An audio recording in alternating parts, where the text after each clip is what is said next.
Hello, everybody. I'm Stephanie. And I'm Georgianna. And this is Wholehearted Loving, where we teach you simple tools to grow the muscles you need to be with big feelings and overwhelming sensations in your body. Whether you have active challenges in your life or relationships, or whether you're just here to learn to be kinder to yourself, we pull out all the little things that make life feel better, the things that give you a sense of hope and direction. So if you're too hard on yourself or on others, if you want to feel real, deep connection in your life and relationships, even if you want to reprogram your inner critic while you're sleeping, this is a great place to be. So welcome, and we hope this episode brings you just the tidbit you needed today. Enjoy the show. Hello, everybody, and welcome. Today we're going to give you a tool that you can use very easily to expand your feelings perspective when you're stuck in yuckiness or anxiety or uncomfortable feelings that you do not like. You can find self-reflection prompts for this episode and every episode on our Instagram at Wholehearted Loving, and you can learn more about us and how to practice with us live at wholeheartedloving.com. And before we begin, we will do a body-based self-connection practice to connect with ourselves before each other on this podcast. Yes, well, we had a pretty funny way of landing on this as a body practice, but I think this could be a fun little way to play. So let's first feel maybe what your hands are touching, or maybe they're touching nothing, but just notice how your hands feel.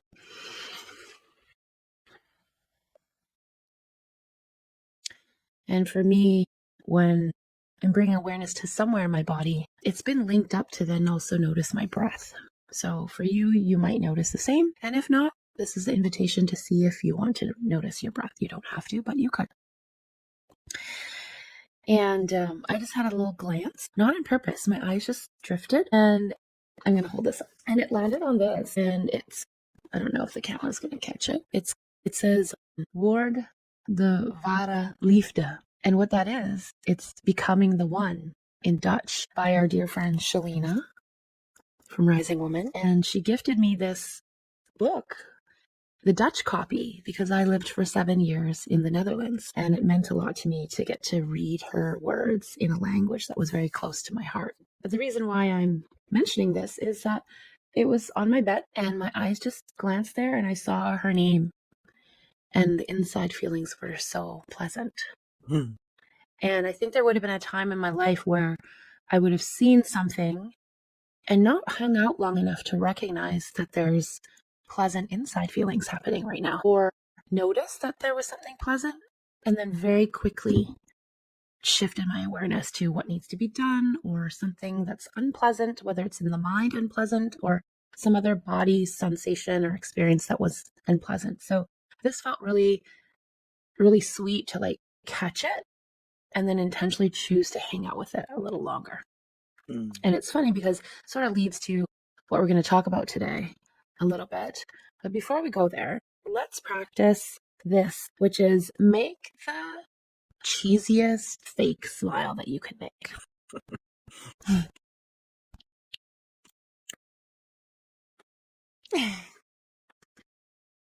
Ew.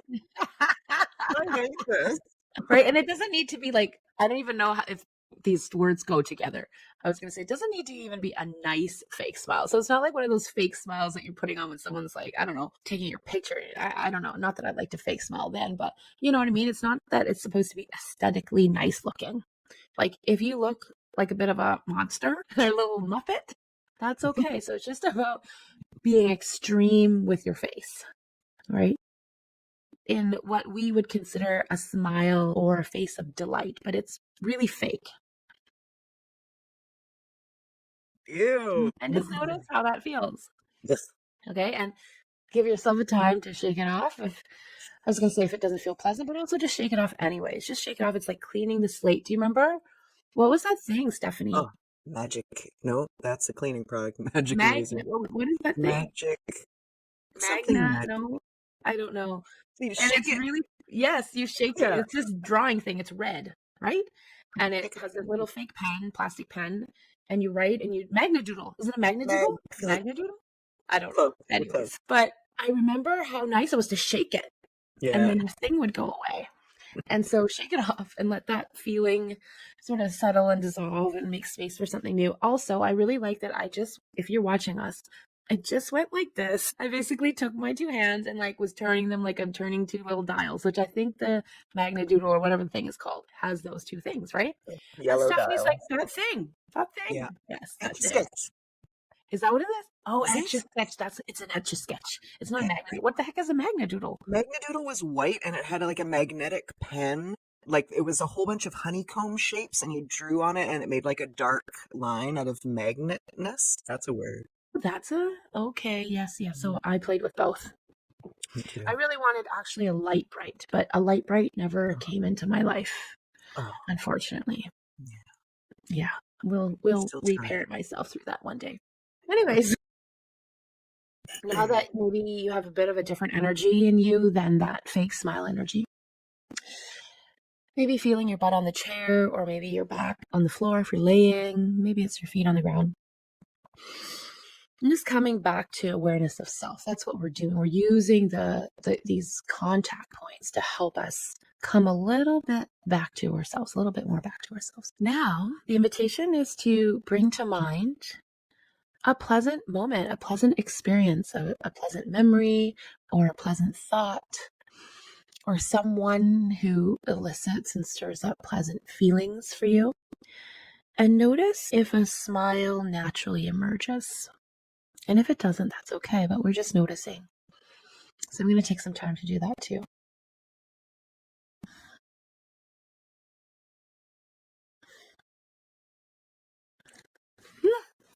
Ooh, it's fun, interesting, and uncomfortable all at the same time, I noticed.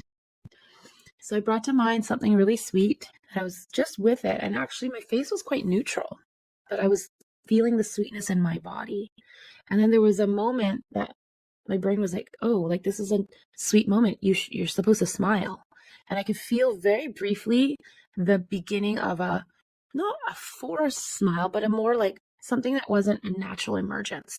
And so I caught it and I just let it settle again and come back to that neutrality on the face, but come back to that nice feeling inside. And as I stayed with a nice feeling, like the natural smile came into emergence.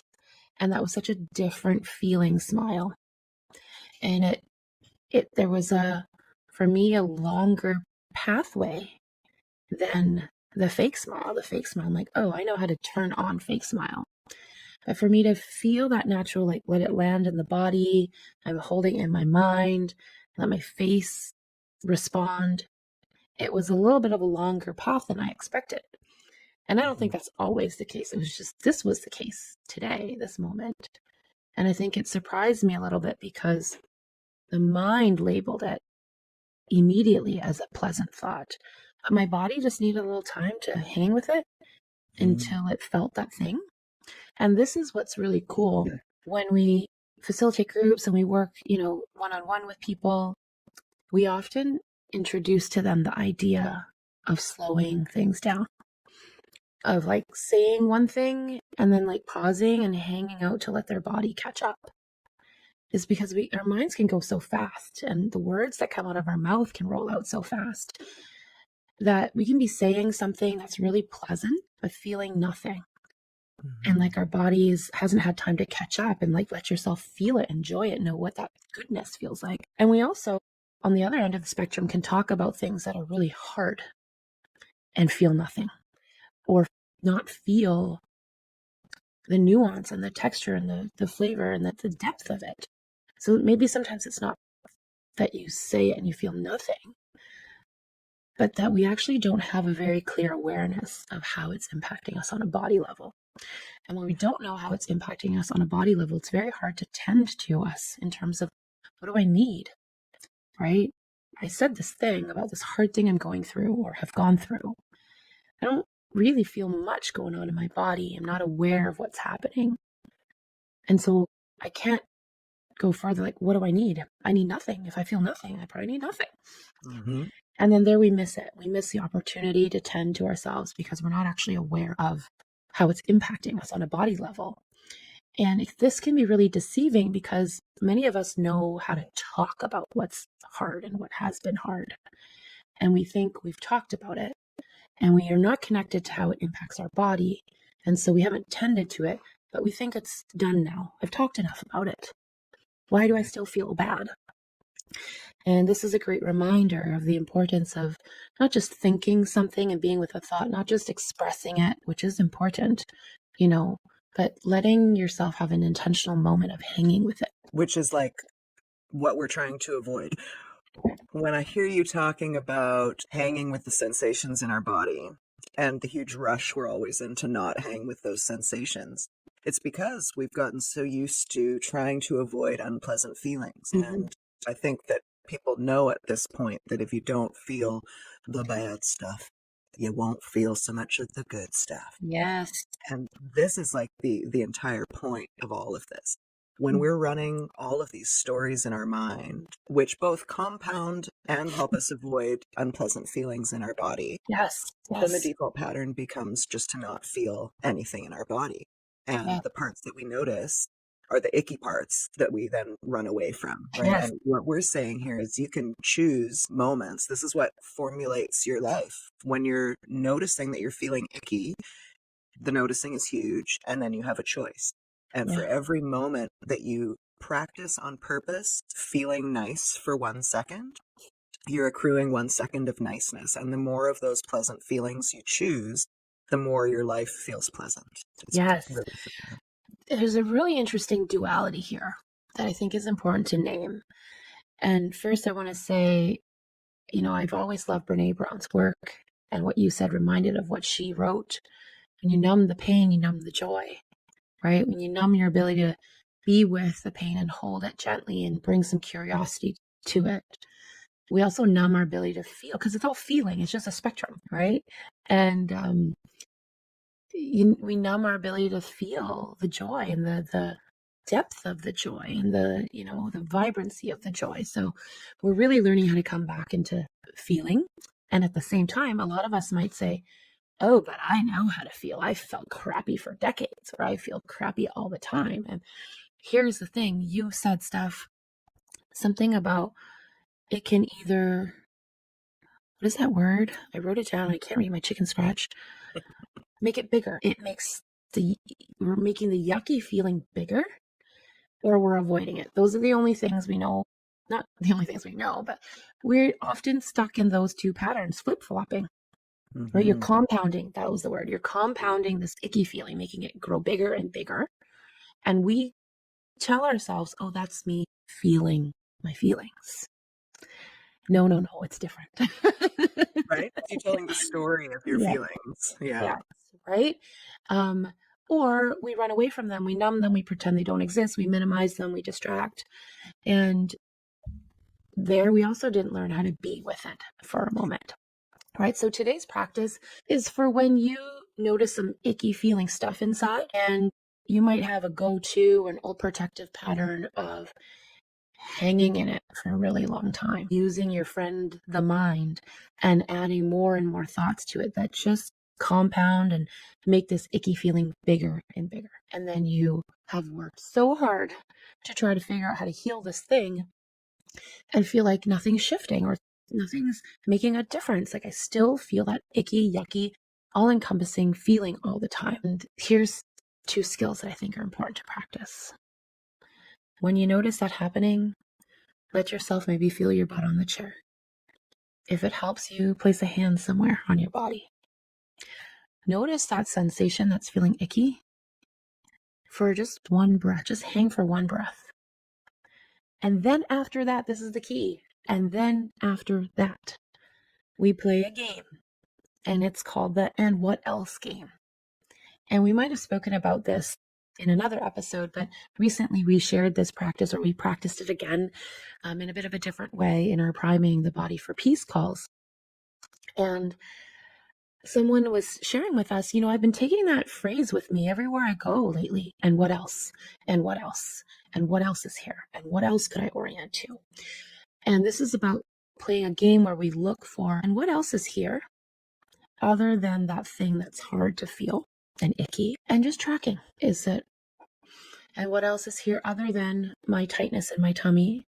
Is my toes feel wiggly? And then here's the next part of the game, checking in. Does your toes feel wiggly? Is that neutral, different, a little bit better, different, a lot better?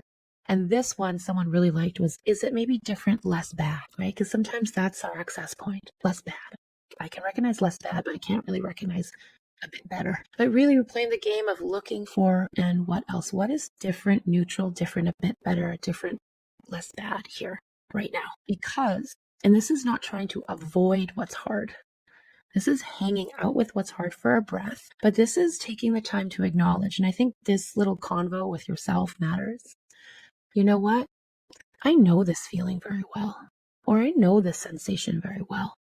For the sake of trying something new, for the sake of growing a new pathway, a new option that I might have available to me, am I open to looking for, and what else is here? I'm practicing Mm. that. What I want to say that this is a skill set that we all have and practice regularly, just in an unpleasant way. This is an inversion of, I'm having a nice feeling, but I'd better remember all of the unpleasant possibilities of the future and all the Yeah, other problems in my life. And we're just flipping this on its head, right? exactly, right? And another way we play this game, and like we're very skilled at this game, which is good news because it means you're wired up to play the and what else game already. You've just only been playing one version of it, or these two versions. This other version is, and what else is bad? And what else is crappy feeling? What else might go wrong? Yeah. Right? Like we know how to play this game. So let's look for, and what else is different, neutral, or and what else is different, a little bit better, or and what else is different and a little less bad. And Mm-hmm. you might even surprise yourself that there's a, and what else is different and actually sort of nice, or really nice. Right. So that I want to speak a bit to the reasons that we don't naturally hang out in these good feelings. And it's generally sort of a practical, ego-based, preventative problem solving thing, right? We want to keep track of all the potential problems. That's a natural function of our brain. But I think we're always on a quest to find the good feeling magic that will last forever and never change. So we I don't, failed at that task. me I did too. not level up on that Well, so instead of just being able to feel a simple good feeling, for a we moment. unconsciously, for a moment, just for a moment, right? Expanding your capacity for a moment. We instead make a bunch of unconscious stories about that good feeling and how it's not going to last, and the heartbreak of just not being able to experience one Yes. simple, pleasant thought Yes. for a moment. We're just running, right? So we're talking about practicing expanding that, making your moments more expansive. Yes. Yes. Yes. Okay. So I want to highlight here something, piggyback off of what you said, is instead of hanging for that one moment and enjoying it, right? We're like, oh, it's here? Yeah, don't want it. Let's trash it. It's only a moment. Good for nothing. But let Mm. me collect all the little moments that feel horrible. I'm going to keep those. I'm going to keep the little moments that feel horrible. I'm going to keep the medium bad feeling moments that feel horrible. I'm going to keep the really bad ones and keep them. I'm going to hang out with them all day long, every day. I mean, I was very good at that. I knew how to do that. So what I've seen working with people, I think you've seen it too, is when a good moment happens, and one of the our brain's clever ways of trying to protect us because we don't know how to hang in the good.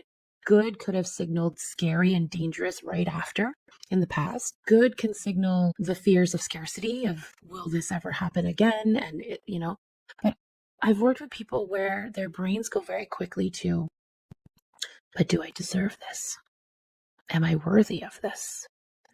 Is this actually real, or am I imagining that it's good? And so notice whether you have a pattern of when something good happens. One way is you could dismiss the good thing. That's fine. This other way is, I really see this pattern, is people go into questioning. Like, do I deserve this? Was it really real? Did I make this up? Will it happen again? Um, and the danger of this is there's something about going into a curious energy. It feels sort of curious. It feels sort of like this is important Sneaky. work to do. Yeah. It's important to understand this. It's important to get clearer and know myself better and know what's happening. So we think we're doing something that's helpful, but really it's just the brain's sneaky way of distancing ourselves again from hanging out with that good feeling. Yeah. Right, and growing that bank account of good feeling that we can sort of hang out in and use as a resource when inevitably harder things will happen. Yeah, the key is the momentariness, right? And Momentariness. Yeah. we're asking you to practice with things that don't have a big emotional charge, just so that when something that does have an emotional charge comes up, you're actually able to just be with it without making it mean anything other than having a pleasant feeling for a moment, and that Yes. feels nice. Yes. And so I want to tell a little story about recently talking to someone who I've been working with and the magic of this. And I've been telling the story to people, and I don't know if I've told it here, but even if I have, I think it's worthy of telling it again. But we were working together, and I always start session with a body connection practice with people, and then we shift to what's a win? What's a win? What's going well? And for the people who are a little bit more practiced, we go to what's a pattern that is beginning to change, that you're shifting more easily or more often. Yeah, name a pattern where you're noticing a shift. Or it's maybe there's no shift. And the win is in name a pattern you're becoming more aware of. So that's usually how we start session. And this person came in and they're like, you know what? It's taken me, and I think it was in this sort of language, it's taken me a few weeks of practicing this and what else, right? And we sort of named it, it was the and what else game, but it was also the what's the same and what's different game, right? You can call it whatever you want. But what's cool about the and what else is someone in our group call, I think, named it, it's like AWE. And what else? I'm like, oh, that's a really nice acronym to get to remember. So if Mm. that lands for you, great. If you like looking at it through the lens of what's the same and what's different, fantastic. It really doesn't matter. But this person said, it's taken me a few weeks of practice, but my goodness, it's a total 180 how I experience and deal with those really, really hard body sensations that, and for this person, it was about, I think one of the patterns was a tightness in the stomach, right? And I might get emotional talk about this, but they told me about this.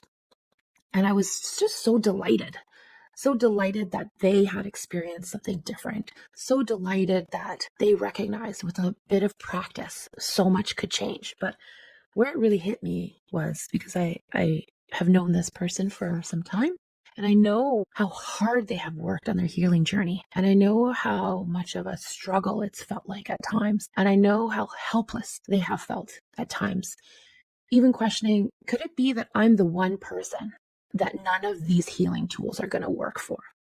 That I've just experienced so much trauma and been so hurt that it's me. Out of all the people, I can see it's possible for them and for them and them, but for me, I just don't know if I can believe it's possible for me. And I said to this person, I said, other than it's amazing, I said, you've been sitting with this and working so hard at this for decades. This is incredible. Are you hearing what you just said to me? And she was like, I think she was crying and laughing at the same time. It was such a special moment. I felt so honored to get to witness someone in that moment where they realized I have agency. There's possibility for me. There's hope for me. I am not that one person out of everyone on this planet who does not possess the ability to heal because I've gone through so much trauma. And it really touched me so much. And to hear her feel and connect to the sense of agency. The way she said it had a lightness. It took me a few weeks of practice, but it's a total 180. What? She was in Did you awe. just say that? I was in awe Yeah. in that moment of her willingness and ability to try that out. And what else is here? And she Yeah. said, I just started noticing. I'm like, that's that familiar feeling. I know the feeling. And what else is here? And just looking for the one thing that's the one. And what else? And then maybe looking for another thing that's the and what else? And all of a sudden, she's realizing, huh, I don't always have to feel that ickiness to that intensity for that long all of the time. A lot of us know what it's like to carry a really icky body feeling with you while you're actually also being a highly functional human being, right? Or presenting as a functional human being and putting on the facade that all is well. We know how to carry that ickiness. And this reminds me, and I hope it reminds you, that life doesn't have to stay that way forever, right? Indeed. And for some people, they don't even have it in them anymore to put on the facade, right? They might not even feel very functional right now in their lives, but they sure as heck know what that icky, heavy, yucky feeling is inside that they are tired of feeling. And I'm going to also add, and also friends with that feeling, but friends in a like not healthy friendship kind of way, It's toxic. Yes. right? It's like friends with it as in I know it. It's like a part of me, Hmm. right? And it goes everywhere with me and We say taints that every a lot. moment.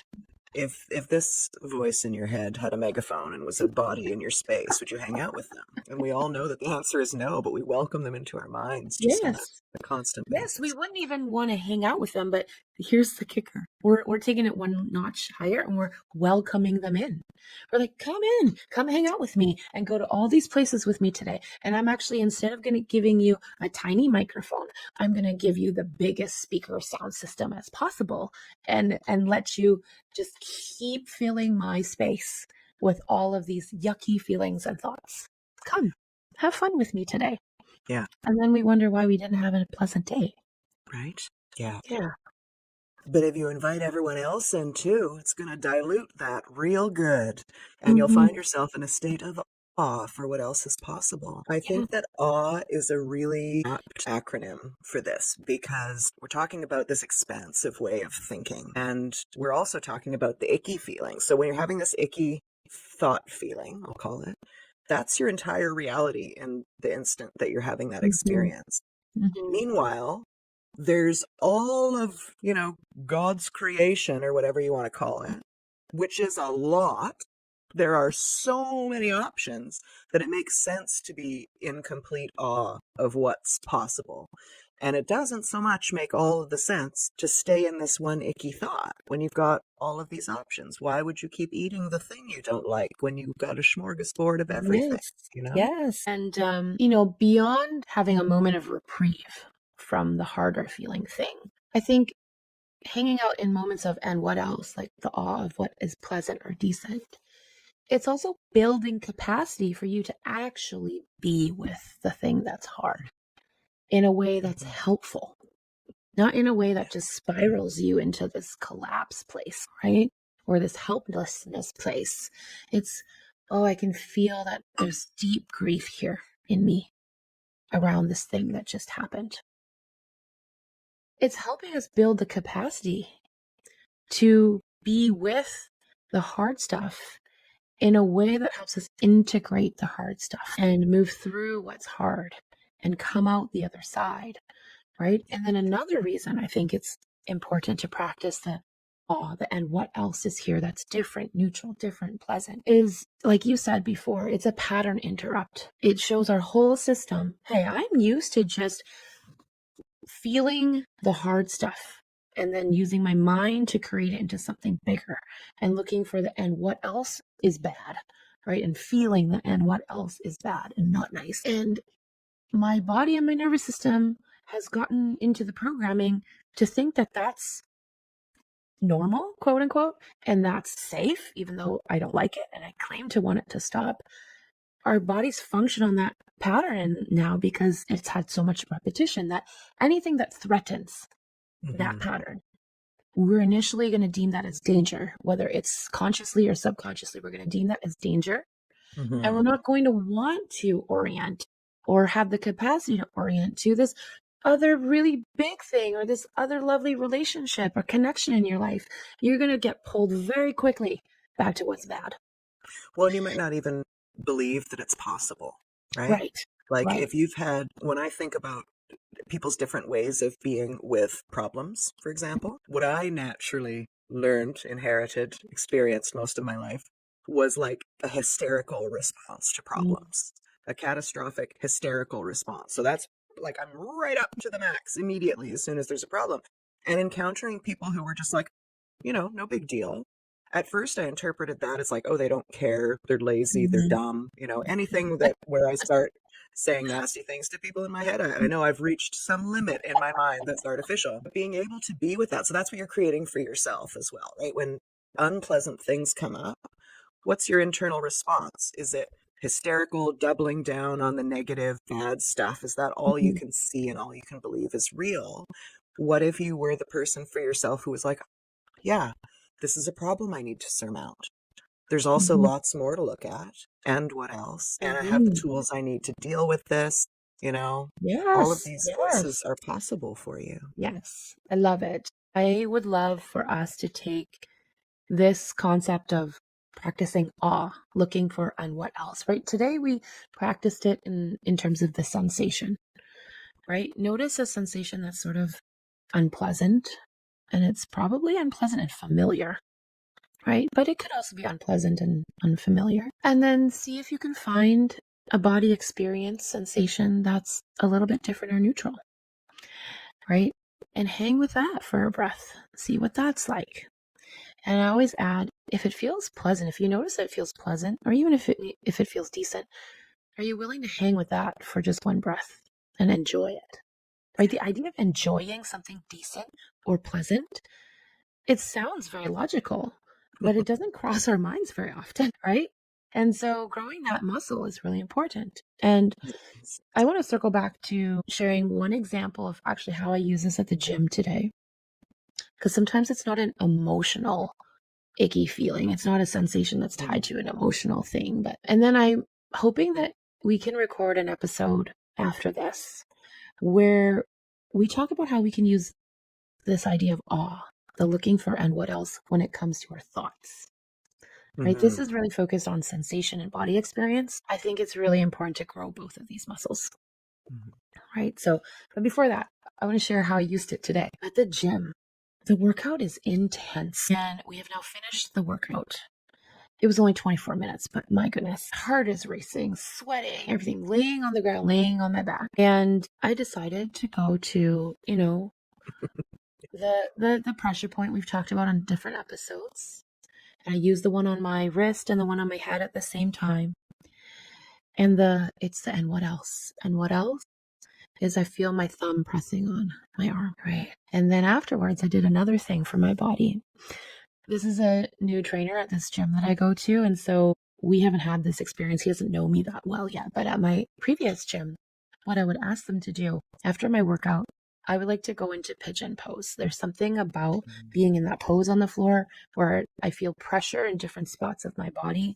That's it's a nervous system settling experience for me. So deep pressure, depending on how you're sensory wired, can be very nervous system settling for people. And I would really encourage you to explore that for yourself to see if that is one of the things that would help you. So, anyways, I remember years ago I was at the gym and I asked them, can you? And I knew that it would be a weird ask. I said, could you take one of those huge weight plates, that are on powerlifting bars, and can you put it on my back when I'm laying here in pigeon? And my trainer's like, okay, never seen someone stretch like that before. But it was for me, it was to feel the pressure because I knew mhm, that when I added that and what else, I could be with the heart racing and the, oh my gosh, I feel like I'm going to die feeling mhm. better. And Right. it would not dismiss that I was feeling that and would not make it wrong that I was feeling totally out of breath and my heart is racing. And I wouldn't go to shame, like, look at me totally out of breath at the end of my workout. It would be, wow, there's this really big body sensation going on right now. And it's not super comfortable. And if I really wanted to, I could probably help myself hyperventilate here. But I really Mhm, don't want to do that. I want to have a different experience. This was me actively creating the and what else, mhm. right? So here earlier we were talking about let's just look for the and what else that's here, right? But Yeah, this is actively creating the and what else could be here, yeah. right? And you're calling in the supports of the universe. You're Mm-hmm. like, what can be helpful for my system right now? A, you are aware of what those are. Yeah. That was a journey to discover. And B, you're asking for them. And Yes. then C, you're receiving them when they're there. Like, there's so much that's available Mm-hmm. to support us that we like bat away or say, no, no, I'm fine, or that we just Mm-hmm. don't know would be helpful. Yes. Yeah. You named asking, and I think that's important. For me Mhm, to ask for help was a huge skill, a huge muscle I had to grow. I grew up feeling like I got to solve it myself. I can't count on anyone. I got to solve it myself. And if you're going to do anything good, if you want to do it well, you want it done well, you got to do it yourself. I heard that a lot growing up. And so there's this like inherent distrust in people's ability and willingness to help you, and a distrust in my deservingness to be helped. Like, I just thought I'm supposed to be the one helping, right? So to ask for help is a big deal for me. And here's another layer: to ask for help when it sounds weird what you're asking, and to ask for help when it probably doesn't make sense to the other person why you're asking for that.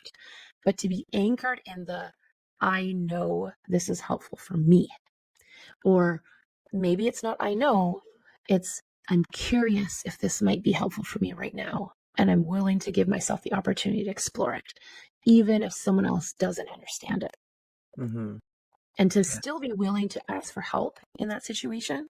I was like, hey, dude, you probably think I'm nuts here, but I would really like it if you could put that heaviest weight that you can pick up and put it on my back. And it felt great. And today I was at the gym, different gym, new trainer. He doesn't really know me very well. And in our gym, we just got this new equipment, these really heavy sandbags. And I've been eyeing them, and I'm like, I wonder what those would feel like on me. And so I went back to old wiring that says, oh, it'd be so nice after this workout to go to pigeon pose. And I'm going to ask this trainer, hey, could you pick up this heaviest sandbag that there is and place it on my back? And I could tell he was like, why?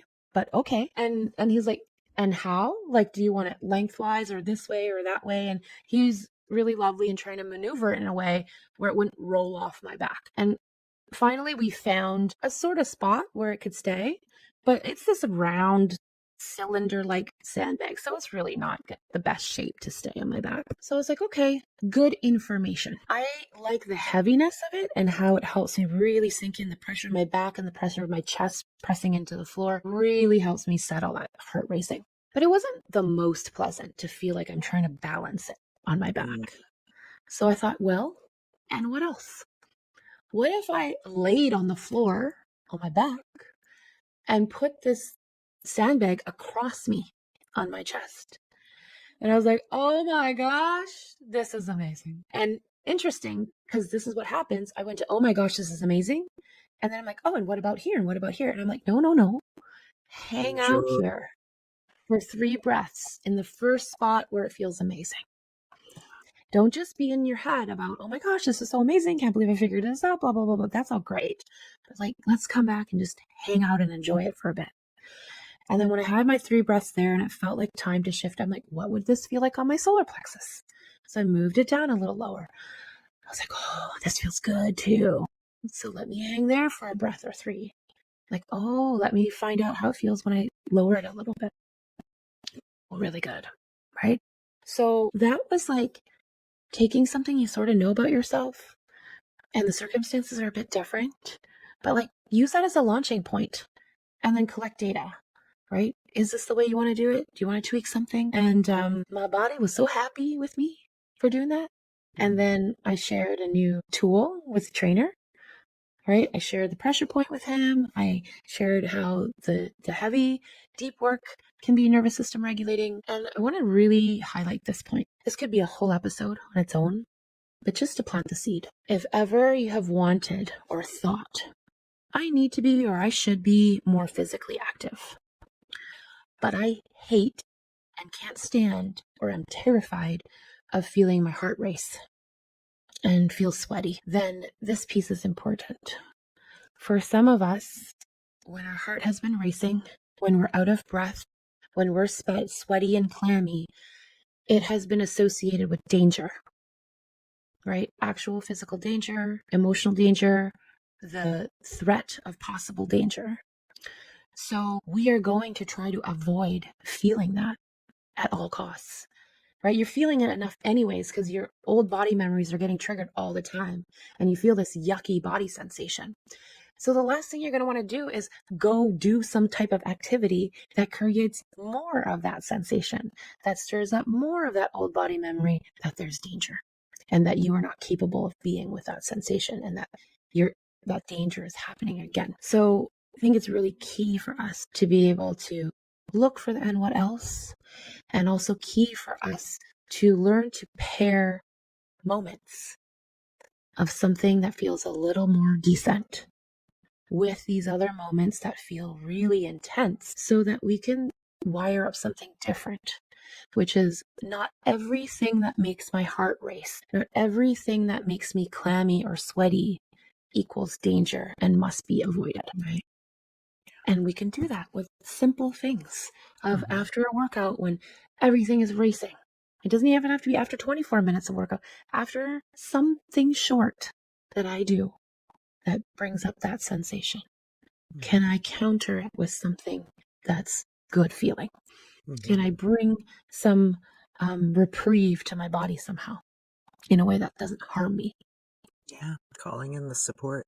Mm-hmm. I think we're accustomed to this, and it feels normal for humans to do this when it comes to grief and waiting for pleasant things to accumulate around that grief. We know the grief isn't going away. It's rather that we're building more things around it over time. And this is what we're suggesting you do with your, if you're physiologically stressed or, working out and sweaty, if you're having negative thought patterns, if you're having, frankly, self abusive thought patterns. It's not about ignoring those, denying them. It's about calling in other things to build something more around it. Well, thanks, Chi. Do you have a closing practice in mind? I like the one that you shared at the beginning, or we could Ooh, just simplify it, make it like this. How do you how do you describe what we're doing describe though? that? Fake smile, fish face. Fake Alternate between the smile, two. fish face. Somehow it feels like an aquafit exercise you've named. Fake smile, It's fish face. probably a face yoga technique. Yeah, I like it. Well, let's do the one. This is, anything is a self connection practice if you're paying attention to your body, right? Um, so there's a comedian called Pete Holmes who's just a total sweetheart and quite amusing. And I saw a video of him describing a game he plays with his wife that's called Tiny Smile. And so down, you reset your face, and then you come up with a very neutral face, and then you make the tiniest smile you can make. So I'll do that to begin.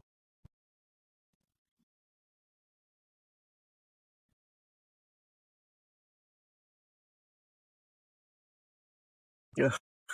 It takes a lot of what I like about it is it takes a lot of presence.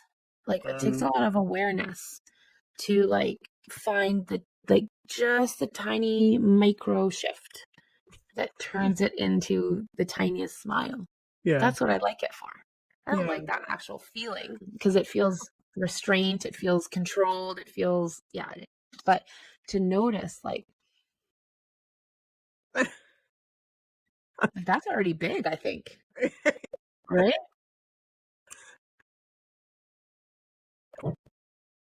But also, I think what's neat here, and I know that they've scientifically tested this. Have you ever heard of the pencil exercise? I don't know. Oh, I have a pen. I wonder if it works. Oh. So we've just put a pen or pencil in your mouth horizontally. Mm-hmm. And what it does is it creates the smile shape, Oh, and there's for muscle memory. If you can watch us, it's pretty humorous right now. And I think what it said was that it fires up neurons in the brain that release the dopamine that happens when it's an actual real smile. how desperate we've become for joy. Anyway, if this is the gateway, let it be your gateway. Gateway to happiness, put a pen in between your lips. Well, depending on your mouth shape, like my mouth, when I smile, well, okay, often my lips point in the down direction instead of up, kind of depending, I guess, on the Mm-hmm. style of smile. And I notice when I put the pen in my mouth, Right? But this is great noticing. Like for you, notice what it brings up for you. Like, does it help you get to something different? Does it, even if all it does is help you laugh? yeah, Like, is that not better? I do like Right? that. For me, I noticed a very big internal difference from neutral lips, where like the sides sort of just go out straight, versus just turning it up a slight touch. Something feels better already for me. Hmm. And so, yeah, anyways, this is the game. But actually, what I wanted to go back to, I know that we were wrapping up, but it's our podcast. We can do whatever we want. I want to actually help us practice the and what else. Hmm. Yeah. So maybe notice something happening inside right now that's not the most pleasant. It doesn't have to be terrible. right? What's not the most pleasant right now, I notice, is my mouth feels very dry. And normally, impulsively, I'd take a drink of water, and there's nothing wrong with that. But for this moment, just practice noticing something that doesn't feel the best, the most ideal right now in your body. And then start playing the game. And what else? What else is here? I notice what else is here is I feel my glasses on the bridge of my nose. And interesting, this is not a different neutral. This is sort of different, actually not very nice because they were falling off my nose. So I'm going to readjust that. Because sometimes when you play the and what else game, you're going to find the things that are actually not better. They're just different, also not nice. And that's fine.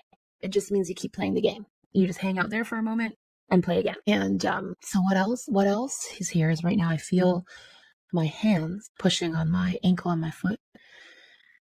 And that feels decent, pleasant, that different pleasant. And so I'm going to hang with that for a minute. Not a minute, a moment. One breath.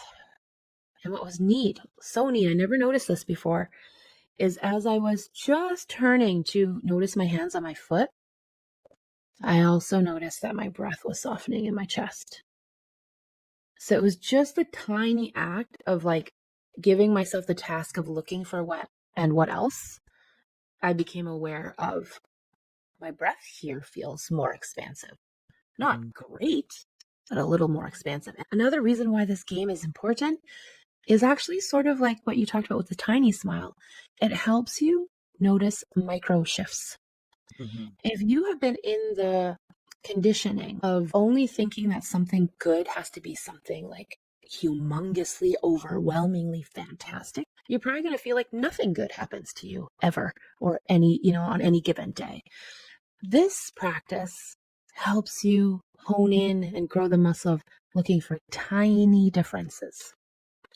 You're not actually looking for and what else feels really good, Mm-hmm. right? That's Yeah. what sometimes we try to do. And we're like, nothing feels really good. Fair. We're just looking for, and what feels slightly different and neutral or tiny bit different and better.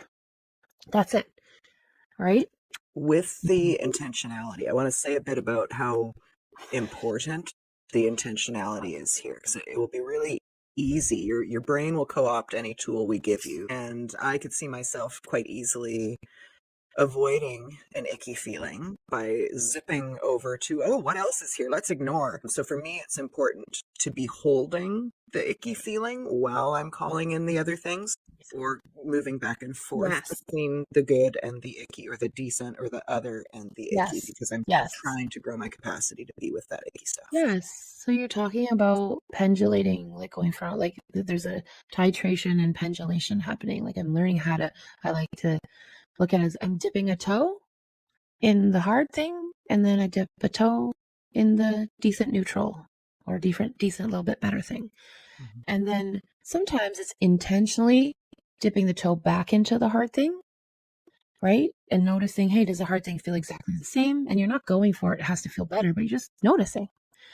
And you're growing that ability to dance between two places that are both your realities. So sometimes it's an intentional, let me dip my toe in what's hard, let me pull away and like dip in this other thing that's different, neutral, different, better. But sometimes it's not that intentional. Sometimes we're so caught in that nervous system activation that you just get pulled very quickly back to the thing that's hard. Let that be totally okay. Once you get pulled back there, nothing's wrong with you. You're not doing anything wrong. You're not, like unworthy of healing. You're not a bad person. This is not you messing up. This is not you like not worthy of being, having a healing experience and not worthy of something that feels more easeful. This is just wiring and activation happening. It's okay. Let yourself get pulled back into the old familiar thing that's not a nice feeling. The only difference here is the game is hang for one breath, then switch and look for the and what else, right? And if it happens again, let yourself get pulled back. Not a problem. A lot of people think that when you get pulled back, it means I did it wrong, I messed up, I'm forever doomed. That's not what it means. It just means your body's riding a wave right now. Just ride it and keep interrupting the pattern with one breath, one moment. That's something else. and inevitably it begins to change, right? Yeah. Woot woot. This was supposed to be a short episode. Yeah, it never is. But sometimes it is. Sometimes it is. Yes. Not Supposed to today. be. That was the intention. And we went with flow instead. I love it. That's okay. That's our jam. Well, okay. Feels then like we're complete. As complete as we could be. We're Okay. complete. Yes. All right. Well, I hope that is a very helpful tool for y'all listening. And I hope you will join us next week. Thank you for being here. As always, please do like, follow, and subscribe. And if anything we've said here today has been helpful for you, please share with somebody that you care about. And we'll see you next time. See you next time. And I'm squeezing my hands because that's my body practice right now. Oh, I like it. Yeah, it's good.